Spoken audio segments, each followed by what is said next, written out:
नमस्कार, मैं रूपेश कुमार। जहां मध्य प्रदेश में पंचायत चुनाव करीब आते जा रहे हैं, पहले चरण के चुनाव 25 जुलाई को होने जा रहे हैं। उसी दौर में ग्राम पंचायत, जनपद पंचायत, जिला पंचायत के प्रचार प्रसार में अब गति आ चुकी है। निरंतर प्रत्याशी अभ्यर्थी लोगों से मिल रहे हैं और अपने पक्ष में चुनाव मतदान करने की बात कर रहे हैं।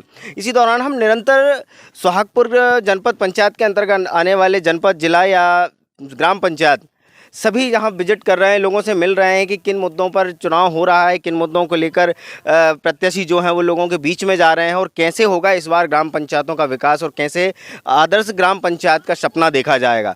इसी दौरान हम जनपद पंचायत के वार्ड क्रमांक 16 से राम सियाबाई पटेल, जो कि जनपद प्रत्याशी के रूप में यहाँ पर अभ्यर्थी हैं, हम उनसे जानेंगे कि किस प्रकार से वे लोग किन मुद्दों को लेकर चुनाव लड़ रहे हैं। हम इस गांव में आए हैं, वहाँ जहाँ में वे प्रचार करते हुए मिले, हम उनसे बात करेंगे और जानेंगे कि किन विषयों को लेकर, किन मुद्दों को लेकर क्या उनके विषय होंगे। चूँकि वे एक महिला हैं और महिलाओं को लेकर भी उनके क्या विचार होंगे और कैसे वे कार्य करेंगी, कैसे योजनाओं का लाभ मिलेगा, हम उनसे सभी इस संबंध विषय पर चर्चा करेंगे। तो चलते हैं उनके पास, उनके समर्थक हैं हमारे साथ, उनसे भी बात करेंगे और ग्रामीणों से भी बात करेंगे उनका क्या मत होगा।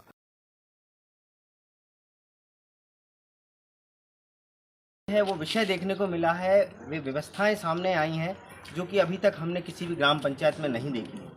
अक्सर हम ग्राम पंचायतों में देख रहे हैं कि प्रशासन की योजना अनुसार 50% महिलाओं को आरक्षण दिया जाता है और 50% महिलाएं जो हैं वो चुनाव में अपना पार्टिसिपेट करती हैं, भाग लेती हैं। उसी दौरान हम यहाँ वार्ड क्रमांक 16 में आए हैं। अभी तक हमने ये कहीं पंचायत में देखने को नहीं मिल पाया कि कोई महिला है जो कि माइक पे बात करना चाहती हैं या अपना कोई संदेश देना चाहती हैं या अभी क्या काम कर रही हैं, क्या उद्देश्य पे काम कर रही हैं, इस पर अभी तक हमने देखा नहीं है। तो हम यहाँ पर आए हैं और इनसे भी बात करेंगे।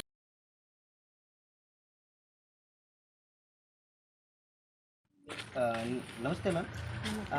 मैम, आप किन विषयों को लेकर और कैसे और काम करेंगे? या महिलाओं की बात हो या योजनाओं की बात हो या स्वास्थ्य की बात हो या शिक्षा की बात हो, तो कैसे इन क्षेत्रों में आप इस विषय को लेकर काम करेंगे? नमस्ते, जय श्री राम। मैं राम सियाबाई, ग्राम चांदखेड़ी, ग्राम पंचायत चांदखेड़ी, वार्ड क्रमांक 16, जनपद सोहागपुर। मैं पहले तो अपने भारत देश को प्रणाम करती हूँ कि हम इस भारत की बेटी हूँ मैं। हमारा बड़ा सौभाग्य जो इस धरती पे, और हम सब भारतवासियों का बड़ा सौभाग्य जो इस भारत देश में हमने जन्म लिया। हमारे देश में भगवान रामकृष्ण परमहंस रविदास जी, कबीर साहब जी, बाबा चांदखेड़ी में दादाजी, श्री शिवर वाले राम रसिया बलाई सरकार, इनकी ऐसी कृपा है हम उनके योग मार्ग पे चले तथा संस्कृति में आगे बढ़े। मैं इस विषय में बात करना चाहती हूँ। हमारे गांव में जो इस प्रकार स्वच्छ अभियान, स्वच्छता की बहुत गंदगी फैलती है, उसको मायने देती हूँ, मैं आगे बढ़ाऊँगी तो उसको कार्य सहमित करें, उसको पूरा साफ सफाई रखें। दूसरी बात, जैसे आंगनबाड़ी है उसकी देखभाल करें, उसको साफ सफाई करें, उसको आगे बढ़ाएं। खेल मैदान में बच्चे परेशान होते हैं, खेल की समस्या होती है खेल मैदान में, उसको मैं प्रयास करूँगी, अनुरोध करूँगी कि उनके लिए खेल के लिए अच्छी व्यवस्था कराई जाए। स्वास्थ्य विभाग में जिस प्रकार ग्राम में मच्छर पैदा होते हैं, अनेक बीमारियां फैलती हैं, उनके लिए स्वास्थ्य विभाग से अनुरोध करूँगी, प्रयास करूँगी, उनको व्यवस्था कराई जाए। तो आपने देखा कि उन्होंने बताया है कि जो स्वास्थ्य जितनी भी क्षेत्र उनके अंतर्गत आते हैं, जो सेवाएं वे दे सकते हैं अपने पद के अनुसार, या वो स्वास्थ्य की हो या शिक्षा की हो या विकास की हो या ग्राम पंचायत की हो या अन्य जो भी योजनाएं और शक्तियां उन्हें प्राप्त होती हैं, वो अपनी सारी शक्तियों का इस्तेमाल कर अपने क्षेत्र के विकास के लिए काम करेंगे। अक्सर देखा जाता है कि महिलाएं जो हैं वो सामने नहीं आ पाती हैं इन विषयों को लेकर, परंतु हम पहले एक ग्राम पंचायत और एक जनपद सदस्य के लिए अभ्यर्थी राम सियाबाई से मिले। उन्होंने अपनी बात रखी है और लोगों से एक संदेश दिया है और बताया है कि हम भारत की बेटी हूँ और भारत का विकास करके दिखाऊंगी। हमने उनसे बात की। उनका धन्यवाद करते हैं कि आप भारत के एक महिला हैं और इतने ताकत के साथ आप इस चुनाव में आई हैं। एक बात और कहना चाहती हूँ, मैं आप सबकी बहुत आभारी हूँ जो आप सब ने वार्ड क्रमांक 16 वालों ने, ग्राम पंचायत वालों ने मुझे इस लायक समझा। मैं आपके आशीर्वाद की वार्ड क्रमांक 16 वालों की, वह समस्त सब मतदाताओं का आशीर्वाद प्राप्त करना चाहती हूँ। कृपया मुझे इस पात्र समझें और मुझे आपका आशीर्वाद प्रदान करें। एक बड़ा विषय है, आप देख भी रहे हैं, आप देख सकते हैं कि एक महिला शक्ति किस प्रकार से अपनी शक्ति दिखा सकते हैं। कहते हैं कि रानी लक्ष्मी हो, लक्ष्मीबाई हो या दुर्गावती हो, इन्होंने भी एक बार राज्य को अपने जब कंधे पे लिया था तो राज्य 4 गुना तेज़ी से बढ़ा था। उसी प्रकार एक महिला फिर से राज्य को, अपने क्षेत्र को अपने कंधे, जिम्मेदारियों को अपने कंधे पे लेना चाहती हैं। तो देखते हैं क्या होता है। कैसे काम होगा, कैसे और लोगों से आप किन मुद्दों को लेकर उनसे मिलेंगे और कैसे उन्हें रिझाएंगे कि वो आपको मतदान करें? आदरणीय क्या है, जो रामसिया बाई हैं उनके लिए हम वार्ड क्रमांक जनपद पंचायत वार्ड क्रमांक 16 से जनपद सदस्य के लिए पद पे अभ्यर्थी के रूप में सब लोगों ने विचार करके इसलिए उनको चयन किया है कि उनके अंदर कहीं ना कहीं समाज सेवा करने की प्रतिभा है। किसी भी व्यक्ति से बात करने में झिझक नहीं है और ऐसे में क्या है, नारी शक्ति को एक प्रेरणा मिलती है, जिसके मद्देनज़र रखते हुए सभी लोगों ने रामसिया बाई को चयनित किया है उम्मीदवार के रूप में। और यहाँ क्या है, समाज में कई प्रकार की कुरीतियाँ फैल रही हैं, उन कुरीतियों पे अपने को प्रतिबंध लगाना है या जागृत करना है कि आज के 21वीं सदी में जो समय चल रहा है, इन कुरीतियों को छोड़ के एक अच्छे समाज का, अच्छे व्यक्तित्व का निर्माण करना है। सरकारी जो भी आज के समय में योजनाएं चल रही हैं, उन योजनाओं का जो लाभ व्यक्ति को मिलना चाहिए वो वास्तव में मिल नहीं पा रहा है। जैसे आंगनवाड़ी है या मान लीजिए स्वच्छता अभियान के तहत जो काम होना चाहिए, या एक दूसरे पीरियड में देखेंगे जैसे मान लीजिए स्वास्थ्य विभाग में होना चाहिए या खेल पीरियड में देखना चाहिए। तो इनमें कहीं ना कहीं सरकार ने योजनाएं तो लाभान्वित की हैं, लेकिन कुछ कड़ियाँ जो अपन ने समाज में गलती या अशिक्षितता के कारण या थोड़ा सा लोभ प्रत्याशन के कारण गलत व्यक्तियों को चुनाव कर रखा है और वो कहीं ना कहीं ऊपर जाके उन सुविधाओं का लाभ समाज को दिलाने में असमर्थ हो रहे हैं या व्यवस्थाएं पूरी नहीं हो पा रही हैं। तो इसलिए कि एक समझदार एक्टिव आदमी को अपन ला रहे हैं ताकि वो समाज के लिए इन भावनाओं को, कुरीतियों को रोक के एक व्यवस्था समाज में लाई जाए। जैसे मान लीजिए आज का समाज ये है कि आज से कुछ समय पहले की बात है, संत रविदास जी अपनी धरा पे आए, भगवान राम आए, श्री कृष्ण आए।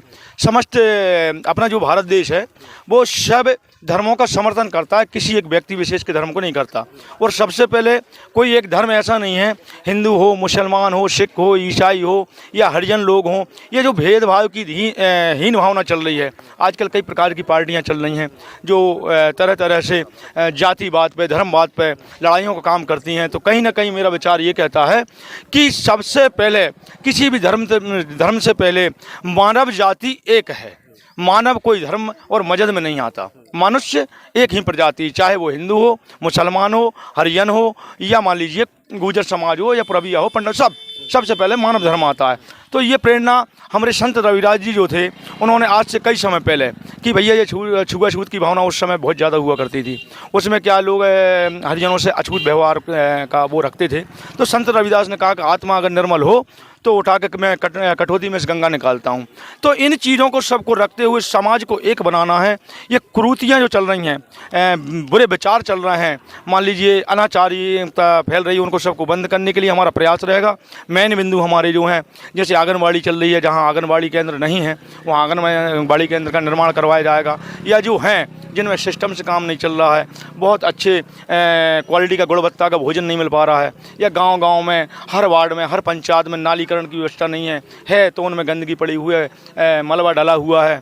जो मलबा साफ़ होना चाहिए जिससे मच्छरों की कमी हो और मच्छर ना हो, ये कहीं गाँव के बाहर जाके कुंड का निर्माण करवाएंगे जिसमें इकट्ठा पानी हो, कोई बाग का गार्डन टाइप का रहे, जिसमें कि बच्चे शाम को सवेरे जाके थोड़ा सा मनोरंजन कर सकें, खेल सकें, या खेल ग्राउंड की ओर देखें तो हर आदमी आजकल देश में खेल को बहुत ज़्यादा प्राथमिकता दे रहा है। गांव के पिछड़े अक्सर बच्चे पिछड़ जाते हैं, जो उनकी प्रतिभा उनमें कहीं ना कहीं गांव के हर बच्चों में होती है, हर वर्ग के बच्चों में होती है, पर कंडीशन ये है कि उनको जो सुविधाएं नहीं मिल पाती हैं तो वो शहर जा नहीं पाते। सरकारी स्कूलों में भी जो व्यवस्थाएं चल रही हैं, आज हर इंसान प्राइवेट स्कूलों की ओर मोटिवेट हो रहा है कि भैया प्राइवेट स्कूल में पढ़ाएं, जबकि सरकारी स्कूलों में अच्छे पढ़े लिखे शिक्षक हैं, अच्छे पढ़े लिखे व्यवस्थाएं हैं सब, और उसके बाद भी प्राइवेट में कम पढ़े लिखे लोगों के लिए, क्योंकि वहाँ सुख सुविधाएँ हैं, इसलिए आदमी का झुकाव है।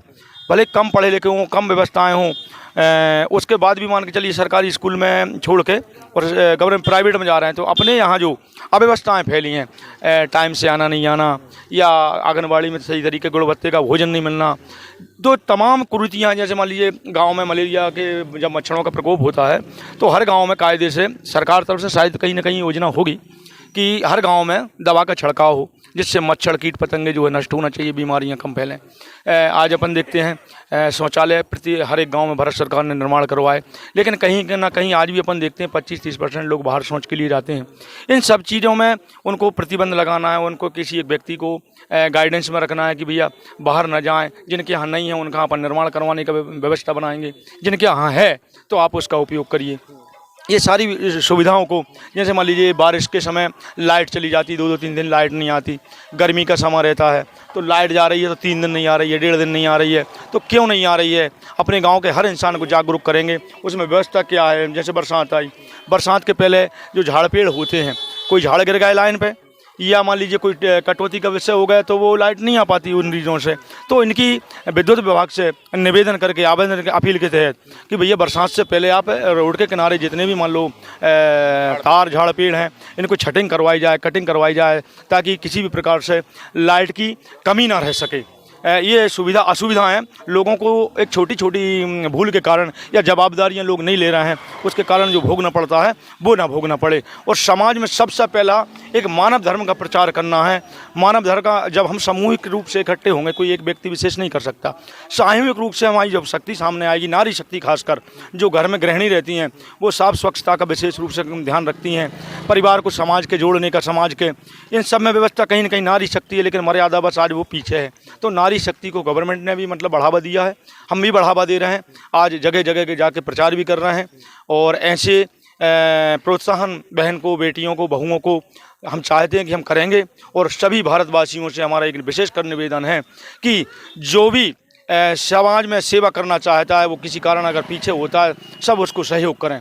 और मैं एक विशेष कर रूप से पूरे अपने ग्रामवासियों को धन्यवाद देना चाहता हूं कि उन्होंने इस योग्य रामसिया बाई को या हम लोगों को सेवा आने का मौका प्रदान किया। और आगे मैं उसके बाद करता हूं अपने जनपद पंचायत वार्ड क्रमांक 16 के सभी सदस्यों को, उसके बाद समस्त होशंगाबाद ज़िले के सदस्यों से मैं आशीर्वाद की कामना करता हूं कि जो चुनाव चिन्ह झोंपड़ी है, रामसिया बाई खड़ी हैं, कहीं ना कहीं इनके हृदय में देश की भावनाओं की, स्वच्छता की, सारी व्यवस्थाओं की योजना के तहत आज नारी शक्ति के रूप में बाहर आई हैं, योग्य हैं, सरल हैं, स्वभाव है।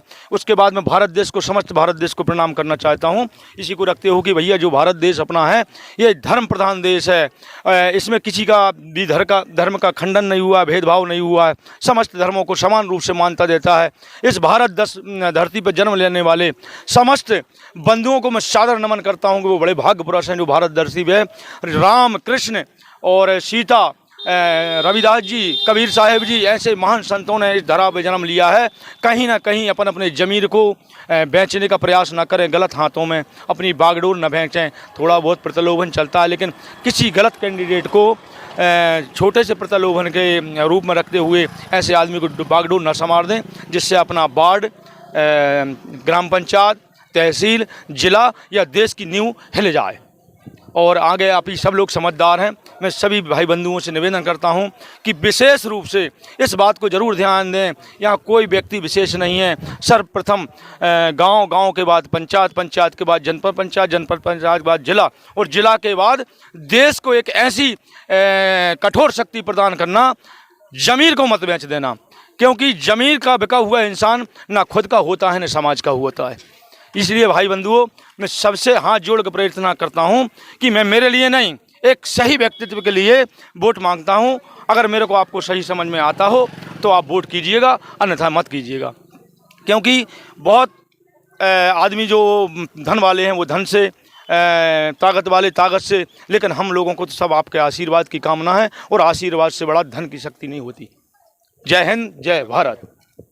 नमस्कार। उन्होंने बहुत सारी बातें कही और देश के लिए बातें कही, विकास की बातें कही। हम उनसे मिले, देखते हैं क्या परिणाम निकलते हैं। 25 तारीख को मतदान है, जिसमें सभी की ओर से एक निवेदन है लोगों से कि हम जाकर 25 तारीख को अपना मतदान जरूर करें। किसी को भी करें, मगर मतदान जरूर करें, मतदान से दूर ना रहें। रूपेश कुमार।